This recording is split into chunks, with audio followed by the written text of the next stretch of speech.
américains yi ay missile Tomahawk la ñu utiliser ñaari stratégie la gars yi teg lan la ñu sant Netanyahu ak Trump ki nga xamante ne mooy Ben Netanyahu moo chargé pour décapiter rey dirigeant Iran yi États-Unis ñoo chargé pour installation missile yi ak commandement yi ak armée bi pour loolu wàllu États-Unis la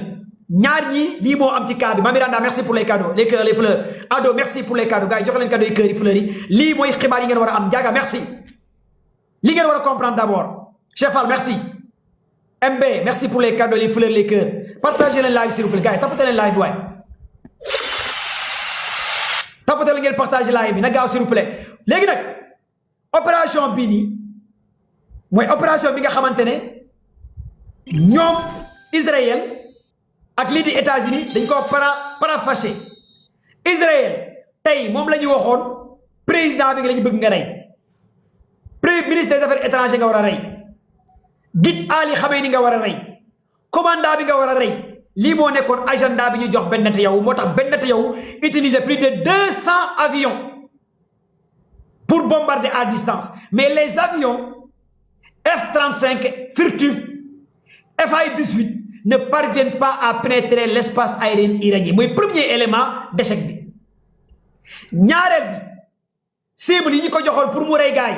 président Iran bi kenn xamul fu mu nekk kenn reyu ko Ali Khamenei dañ koo nëbb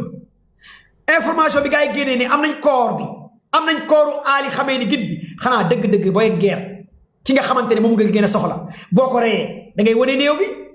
nee na jël nañ image ak photo néew bi war nañ ko Ben Netanyahu xanaa kay dëgg-dëgg Ben Netanyahu yow nga moom tous les médias européens américains xanaa boo amee corps bi ak néew bi ak image yi xanaa nga wane ko kat ñu xam ko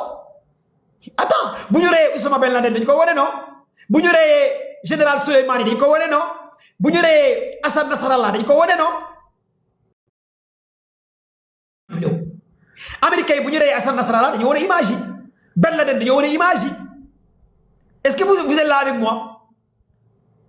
est-ce que vous êtes là avec moi général Soleimani en l'an 2020 général Soleimani en l'an 2020 bu ñu ko reyee dañoo wane image yi Iran bombardé Alaska en l'an 2020 bu américains yi reyee ak Israël général Soleimani en l'an 2020 géopolitique dañu koy dund di ko lekk di ko naan manipulation ak check info dañu koy dund di ko lekk di ko naan di ko añee ñun ñooy géopolitique géostratégie ci suñu ADN la bokk ñun kenn mënu ñoo manipuler ci information li ma faral Iran bu ñu reyoon Ali Khamenei ma wax leen ko barke Cheikh Tidiane barke Baye Niass su ma amoon information yuy firndeel ne carrément rey nañ Ali Khamenei mais pour l'instant États-Unis dañoo dugg ci benn aller no retour bëgg cee génn mënuñ ci génn Israël dañoo dugg ci benn aller no retour lii moo commencé taxaw lii moo commencé am parce que américain lépp lu mu am ay preuve de la koy wan Israël lépp lu mu yor ay preuve de la koy wan mais ana preuve yi yow nee nga am nga image rey nga ko jox nañu la ay image yor nga image Trump nee na rey nañ ko am na image waaye sa dëgg kañ boo amee image dañ koy wan adduna bi gis ko kon africains yi sénégalais yi ñiy suivre Commando Baye gars yi ñu ngi nekk ci benn bataille psychologique pour déstabiliser les Iraniens te yàgg naa leen wax Iran plus de 2995 ñu ngi xeex ay Perses lañ les Iraniens sont des Perses duñu ay arabes Perse ragalul dee gis ngeen manifestation bi am Iran ñëpp génn pour dee ñoom lii dañoo jàpp ne ku dee ajana nga jëm xam nga kuy xeex jàpp ne boo dee ajana nga jëm kooku xeex ak moom dafa nekk lu jafe lii foog ngeen xam ko d'abord mooy la doctrine de l'Iran premier élément lii foog ngeen xam ko léegi nag wax naa leen Iran utilisé gul les missiles hypersoniques wax naa leen Iran utilisé gul ses derniers missiles de génération ancien stock bi lay utilisé lii wax naa leen rapport bi te rapport bii nii ce sont les services MI6 ak MI6 ak MI6 ak CIA ak li nga xamante ne mooy service britannique ñoo ko génnee tous les alliés des Américains ñu ngi toog di xaar alliés yépp kenn ñemeegul dugg ci guerre bi tous les alliés ñu ngi toog xam nga lan moo ko waral alliés yi xam nga lan moo wax même les alliés dañoo refuser États-Unis utiliser seen base parce que Iran dafa ne bépp allié bu ci dugal loxoom da lay wàccee alliés yépp taxaw parce que Iran li mu def mooy la guerre de 12 jours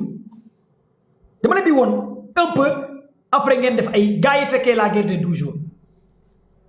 tey 4h45 Sénégal la Israël bombardé Iran ngeen déglu ma wax leen 4h mooy fajar 45 la Israël bombardé Iran 6h du matin Sénégal mooy 1 heure de temps Iran bombardé na 5 bases militaires yi nga xamante ne ñoo nekk biir Moyen-Orient mooy 1 heure de temps Iran riposté na te alors que la guerre de 12 jours Iran balaa muy riposté mën na presque 19 heures de temps bientôt 24 heures Iran doog a riposté xam ngeen loolu lan laa la ci bëgg a expliquer pour ngeen comprendre ko un peu bu ngeen delluwaatee un peu ci ginnaaw la guerre de 12 jours en l'an 2025 juin l'an 2025 bi Israël attaqué Iran pour Iran riposter envers Israël mën na 19 heures de temps presque 24 heures balaa Iran di riposter xam ngeen lan moo ko waroon mais parce que boobu Israël dafa bett Iran mais foofu la guerre de 12 jours 4 à 5 commandants la Israël rayonne la guerre de 12 jours rappel dafa baax li tax ma leen di fàttali li pour ngeen xam nan la Iran teg cette fois-ci la guerre de 12 jours mooy juin l'an 2025 est-ce que yéen a ngi suivre en l'an 2020 bu ñuy rey général Soleimani ak le commandant Ibrahima en l'an 2020 bi Israël ak États-Unis di rey général Soleimani mu nekk général bi nga xamante ne moo gënoon am doole ca Iran comme Ayatollah Khamenei bi koy gars yi di rey buy Iran di riposté ci base militaire américaine bu tudd Alaska Iran moo riposté en 2020 bombardé base militaire américain yi rey fa plus de 20 de soldats américains ak ay blessés mais Iran boobu en l'an 2020 Iran mën a frappé base militaire américain rey une 20 de soldats et des blessés te pourtant en 2020 États-Unis amoon na le système de défense anti-aérienne dôme de fer bi nekkoon ci base militaire yi américains yi amoon nañ le système de défense anti-aérienne le Patriot Israël américains yi amoon na li nga xamante ne mooy le système de défense anti-aérienne THAAD 190 pourquoi Iran tàggu États-Unis bombardé ko boobu Iran dafa bëggoon a woon américains yi li ma yor munoo côté te pourtant en 2020 léegi nag ñu ñëwaat un peu ci juin 2025 pour ma expliquer leen un peu juin 2025 5 commandants la gars yi rek est-ce que vous êtes là avec moi te tapote leen ngeen partage live bi mais bu ñu reyee 5 commandants yi mooy commandant bi géré woon communication Iran dañ ko reyoon juillet 2025 commandant bi géré woon renseignement Iran dañ ko reyoon juillet 2025 commandant bi géré woon wàllu aviation ak technologie Iran dañ ko reyoon juillet 2025 mooy bombardement yi Israël defoon juillet 2025 mooy la guerre des 12 jours léegi foofu Iran balaa muy riposter en 24 heures Iran changé na tous les commandants Iran da koo changé mais attends un pays de 93 millions de personnes en plus de 4000 missiles balistiques en plus de 6000 missiles hypersoniques en plus de 10 bases militaires souterraines am ay bombes plasma am 3 à 5 sites nucléaires seen uranium bi ak plus de 75% am des drones kamikazes jël ay drones di ko jox Iran Russie mais réew boobu nga xamante ne tous ces bases militaires souterraines rek mais da ngay xalaat un peu la technologie des Iraniens en juin 2025 bu Iran riposté envers Israël Iran dafa écrasé te Iran balaa muy riposté dafa annoncé woon Israël dina riposté boobu Iran lan la riposté en moins de 5 minutes les missiles balistiques missiles hypersoniques Iran àgg na Israël en juin 2025 moins de 5 minutes léegi pourquoi cette fois-ci missiles yi nga xamante ni Iran tiré na ko balaa muy àgg Israël def na 10 minutes xam nga lan moo ko waral mais parce que missiles yi ancien stock bi la Iran utilisé missiles yi nga xamante ne 50 ans 40 ans ba léegi il a utilisé wu les missiles hypersoniques yi nga xamante ne en 2 minutes 3 minutes day àgg fi nga xamante ne mooy Tel Aviv est-ce que yéen a ngi comprendre un peu est-ce que yéen a ngi comprendre un peu li ma leen bëgg a expliquer parce que cette fois-ci bi Iran di attaquer Israël 10 minutes missile Iran yi àggul Israël le temps de record ñun dañuy suivre géopolitique Iran bu mu annoncé mu ngi riposté Israël joxe communiqué ne missiles yi départ nañ missiles yi temps de réaction temps de départ ak réaction les missiles iraniens avant ñu àgg Israël def na 9 à 10 minutes la ko service secret britannique yi américains yi calibré te américains yi dañoo bëggoon xam yan genre type missile la Iran utilisé si base militaire yi nga xamante ne nekk na fa ñu avancé léegi comme que temps de réaction et temps de ciblage bi def na 9 à 10 minutes pour ma xamal leen ne que Iran réewu guerre la bu leen tiit bu leen jaaxle gis nga ñii ay perse lañ ce sont des perses duñu ay arab dañoo xam lan mooy guerre plus de 2000 ans ñu ngi xeex ñu dudd ci guerre xam luy guerre ñoom ku ci dee dañu lay remplacer ñu jàll ci leneen amul arrêt comme ni sénégalais di waxee amul arrêt dafay daw Iran amul diw dee na mbir mi day taxaw déedéet parce que le guide iranien dafa remplacer lépp la remplacer commandant des armées de l'air kan remplacer nañu la ñaar boo dee keneen mooy toog amul xalaat armée de terre remplacer nañu la boo dee keneen day ñëw boo dee keneen ñëw ki nga xamante ne moo géré communication bi boo dee keneen ñëw te toutes ces sites nekkul benn lu war ngeen war a comprendre un peu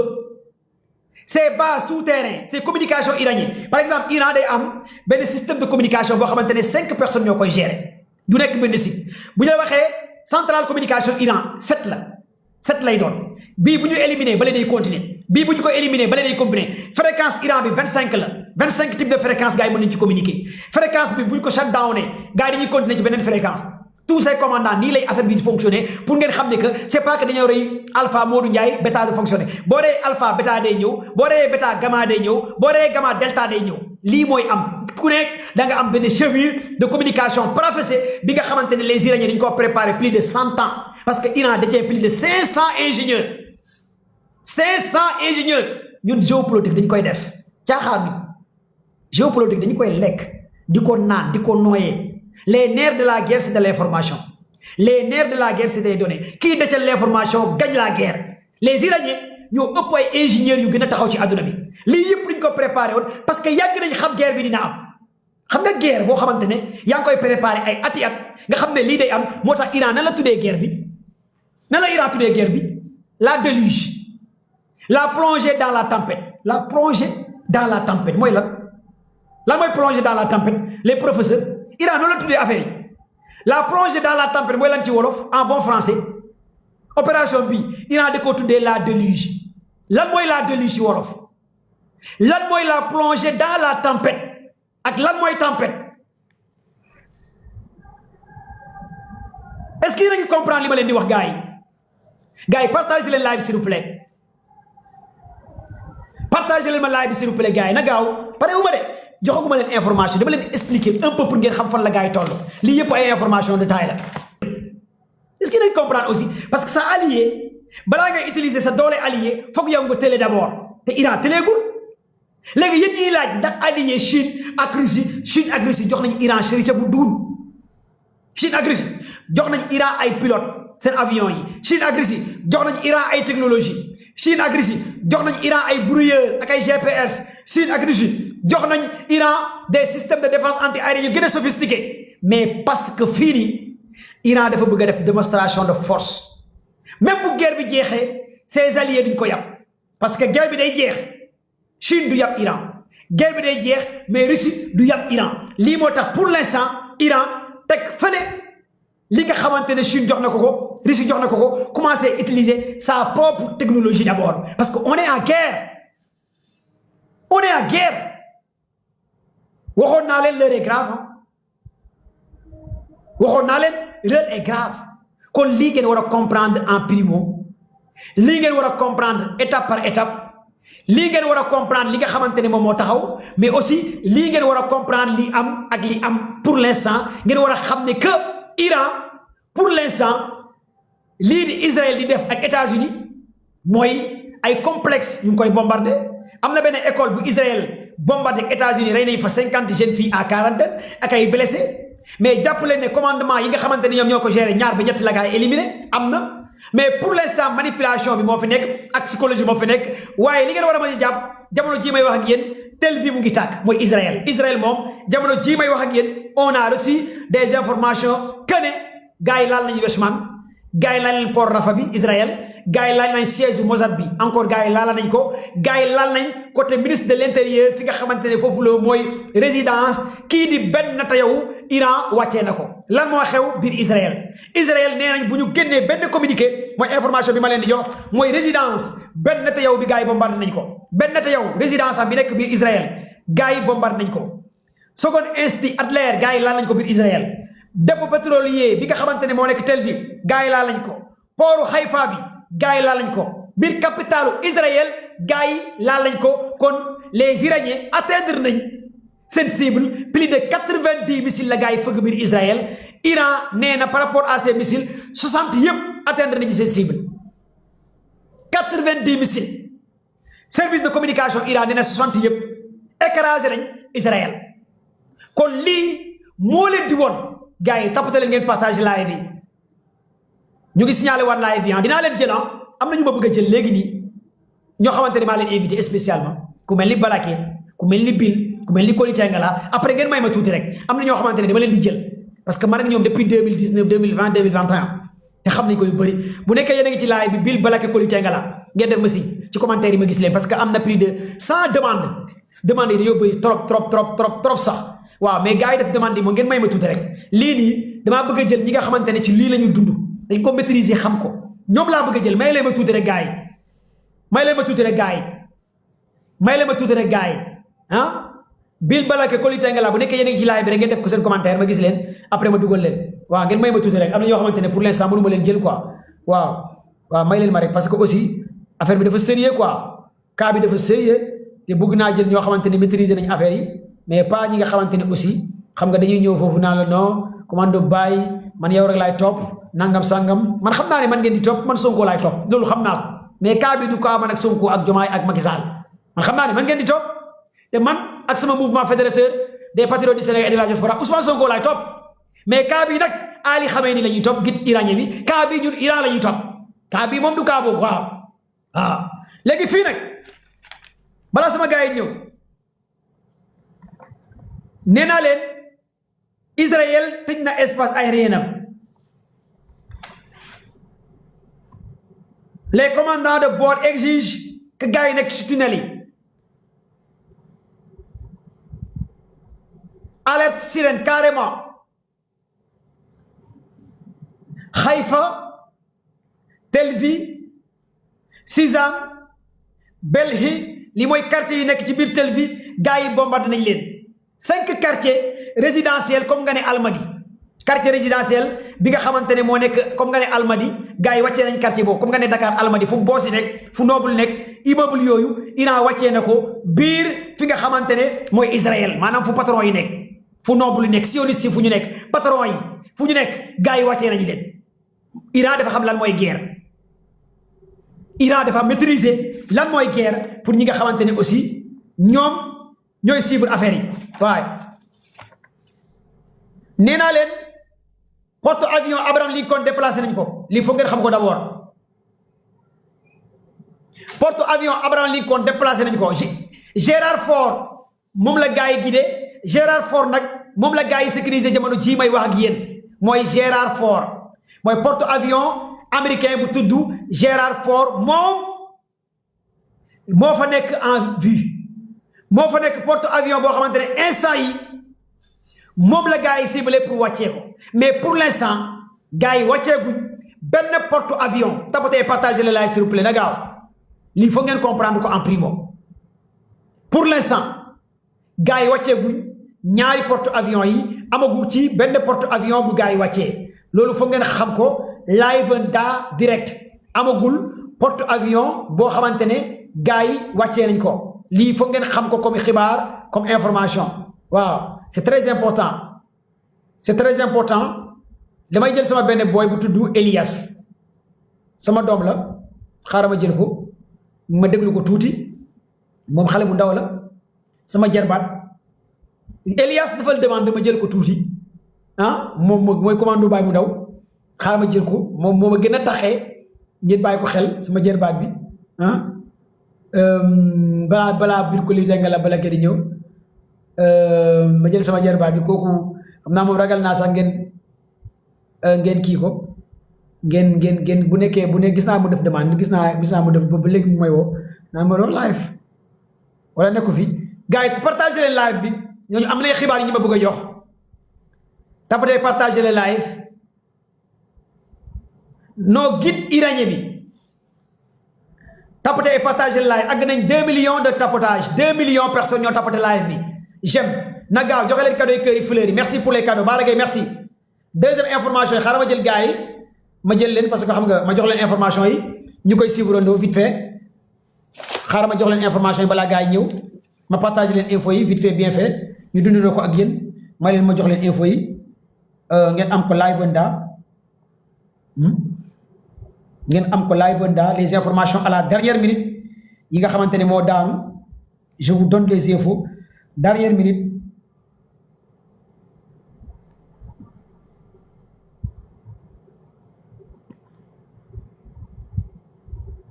Iran a frappé la célèbre Burj Al Arab à Dubaï. Iran wàccee na ko lii foog ngeen xam ko d'abord dama leen di jox les infos de la dernière minute. Les dégâts sont sérieux dans l'aéroport de Dubaï. Iran bombarde la plupart des installations du Moyen-Orient. Aéroport Dubaï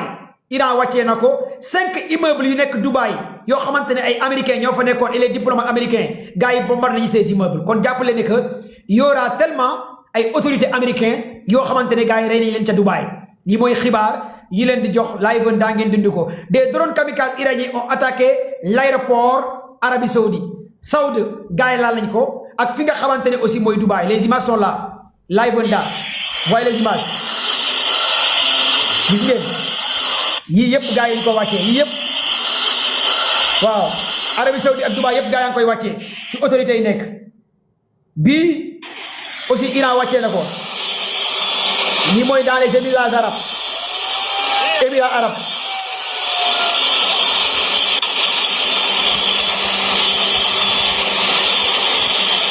dans les Émirats arabes Iran wàccee ne ko lii foog ngeen am ko comme xibaar vite fait balaa sama gars yi ñëw ma jox leen yenn info yi un quartier de Tel Aviv na ko résidence Ben Netanyahu bi biir Israël 5 sites la gars yi wàccee xamuñ ndax ay doomam dee nañ xamuñ ay jabaram mais jàpp leen ne daal immeuble bi yépp gars yi mabal nañ ko. lii mooy xibaar yi nga xamante ne léegi ma lay koy jox des na de pare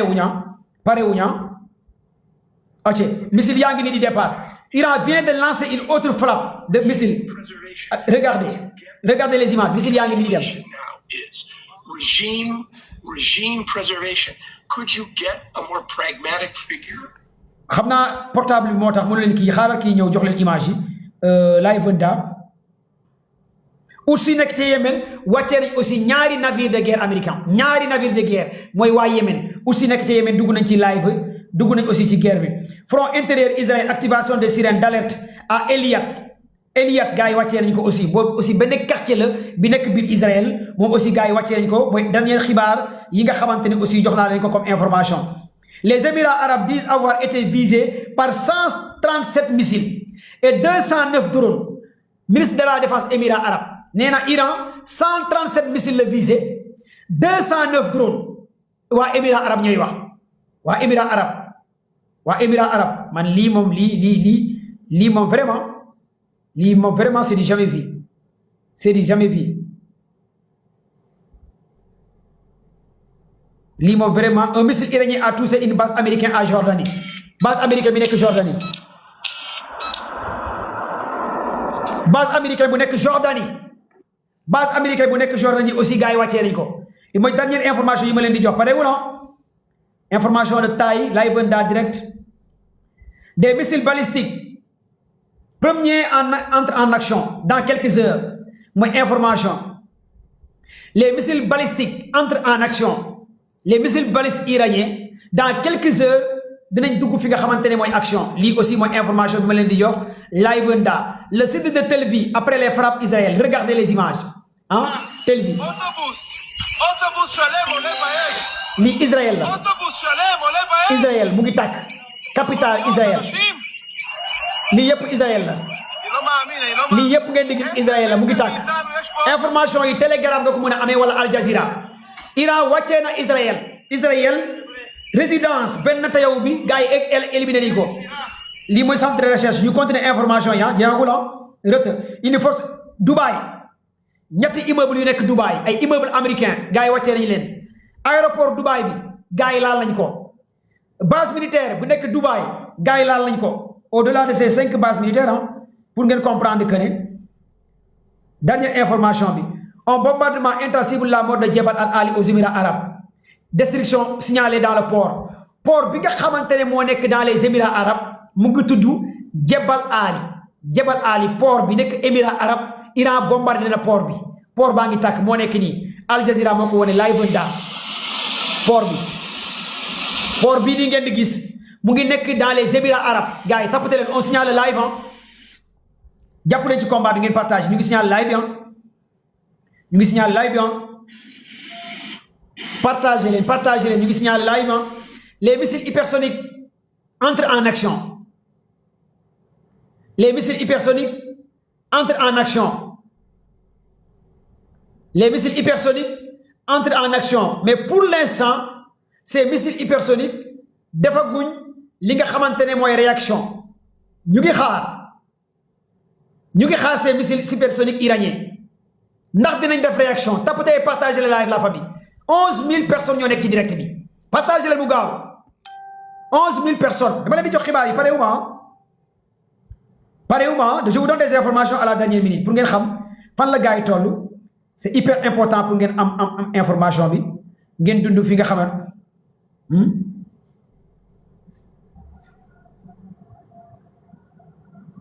déclaration bi nga xamantene Guide suprême bi envoyé nako bi ginaaw bu ñu waxé né déna dama leen di jox vidéo bi ngeen xol ko Ali Khamenei moins de 5 minutes génne na vidéo télévision Iran ñoo teg vidéo bi kon gars yi jubilé leen Khamenei deewut yéen ana ñu doon laajte Khamenei dee na wala deewut gars yi télévision Iran wane na vidéo bu Ali Khamenei envoyé léegi ci télévision Iran déclaration bi moo nekk nii mu ngi nii.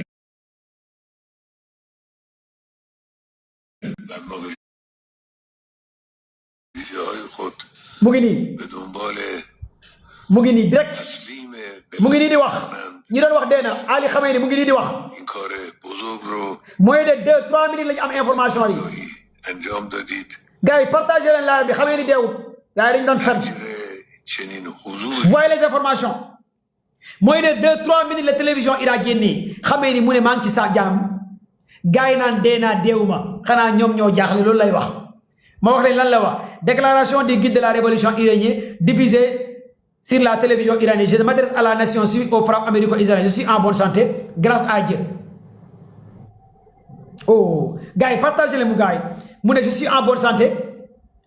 Gars, je me signale live. Je suis en bonne santé, grâce à Dieu. Nous condamnons fermement cette agression. Iran résistera avec force et vaincra. J'adresse à l'unité nationale et à la fermeté face aux ennemis. Restez innés et détermination totale. L'Iran vaincra. Li moy information bu mu génné ku ñu doon wax dee na génn na Ali Khamenei mu ngi nii voyez les images télévision Iran mu ngi nii di wax télévision Iran live da ki doon Trump doon wax dee na ak benn te yow mu ngi nii di wax mu ngi nii voyez les images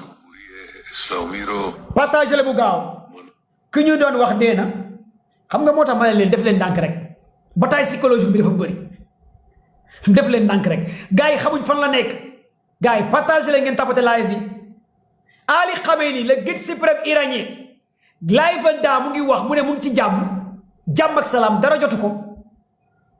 mu ngi ñaanal wa Iran di wax ne na gaay continuer xex bi continuer guerre bi yalla may leen ndam li moy déclaration bi Khamenei def merci Oumar yow mi battre gaay nga battre commando bay xamal laal tuuti bisab koor gi dafa saf du ngeen ma battre ma jox leen information pare ma laal tuuti sama bisab comme nga Khamenei mu ngi dund alhamdulillahi rabbil alamin alhamdulillahi bo ba léegi ndoguma maa ngi doog a ndogu waaw maa ngi doog a ndogu gis naa sama maam allahu akbar bo ba léegi maa ngi tiit bo ba léegi maa ngi xaar déclaration maa ngi doog a ndogu nodd nañ timis dog jot na fii ci live commando baay ak li ko wër voilà lii laa doon xaar boobu ba léegi sama dënd baa ngi tëf non bu ngeen xamoon li ma dal non xoolal dañoo noddati mi sax yëguma tam parce que xamee ni du ma ko bëggee sama xol barke Baye Niass pour man kese maa bëgg waa ji li may nekk di live yëpp sama xol bi neexul barke Cheikhou Tidiane barke Baye Niass waa ji warul dee xamee ni warutoon dee mais alhamdulilah wax leen alhamdulilah su ngeen xamoon li ma yëg ci sama xol bi Trump ne dee na benn te yow ne dee na bu ngeen xamoon li ma yëg ci sama xol barke Cheikhu Tidiane boobu sama xol baa ngi jam dafa mel ni nga jël paaka di ko ma koo jam maa ngi dama am naqar boo xamante ne xaw ma fan laa koy jooyee mais yàlla jàppale nañu Ali Khamenei mu ngi dund génn na wax l'islam ci kaw rek baatu Allah merci PDG pour les cadeaux merci gars yi pour les cadeaux baatu Allah ci kaw rek wax leen alhamdulillahi rabbil alamin ci laay bi deewul de Ali Khamenei vous êtes 11 200 personnes sur le live man sama invité yi dafa mel ni dañoo réer de sama invité yi dafa mel ni dañoo réer de Ali Khamenei alhamdulillahi rabbil alamin génn na wax le guide suprême iranien Ali Khamenei génn na wax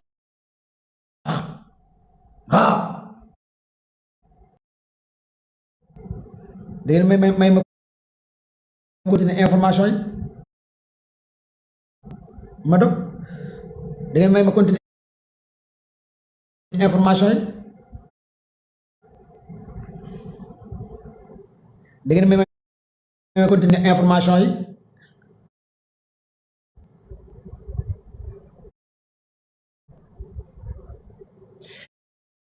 da ngeen may ma continuer information yi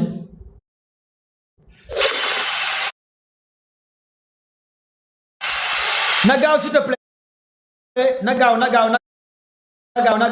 gaaw partage leen mu gaaw